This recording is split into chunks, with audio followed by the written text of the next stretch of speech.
This is the Simpit video blog, and today's story is in regards to yesterday's topic, where I talked about Felipe Nasr and how the Sauber, thank you Cube Jam, Sauber team doesn't have a simulator and how that was going to affect them at the next race with the clutch starts and all of that. Anyway, it was basically talking about simulation and its use in real life. And that's a topic that I love because it just, again, is the epitome of what we do at home. Now, today I kind of have two news stories that actually touch on the same topic. First one comes to us from Translogic. They had a story on Autoblog, and this was awesome. The guy, his name was Jonathan Buckley. I'd never seen this show before. Maybe some of you out there know about it.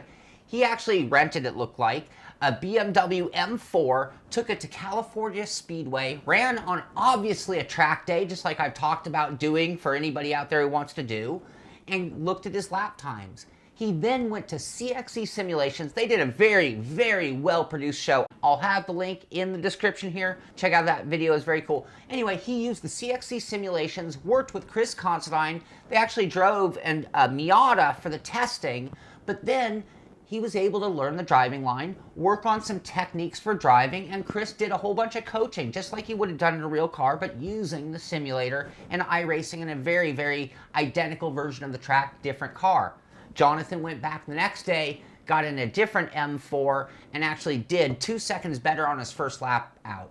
Now, honestly, if he'd gone back the next day in a car after reflection, he probably would have made some growth, but you could certainly tell from the way he talked that he felt more confident in the simulation and that everything was that much more sharper or fresher in his brain. Anyway, very cool story, very well done. I'll have the link in the description here. You can check it out and I highly recommend you do.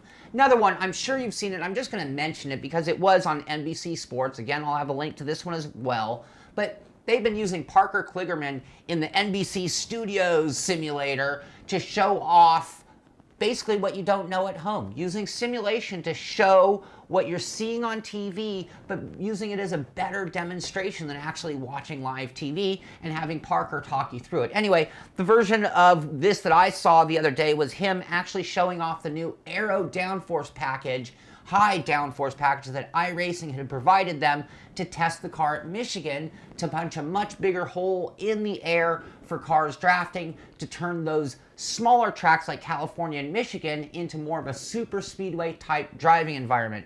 Anyway, it was cool because he talked about the simulation being able to show them what they wanted to see. And again, anytime I see simulation on mainstream TV like NBC Sports, anytime I see a piece of this coolness or magnitude on Autoblog, then those are the things to me that just show what we do every day in our rigs is very seriously taken by the teams, very seriously taken by the organizations, and now it's being shown to everybody. So it's going to just make it that much easier to explain to your friends what you do, what you obsess about, when 5 years ago, when you didn't see or hear about these things, they thought you're just some crazy gamer geek. And we are crazy gamer geeks, but we do it in our own way as simulation. Now you see it on mainstream TV, NBC using Parker and a simulation. You see it on big time blogs, and you see it at every F1 team except for Sauber. Again, thank you very much, Cube Jam, for the correction. I do like getting things like that right, and I appreciate you giving me the feedback on the video. This is the Simpit video blog. I'll see you on the track.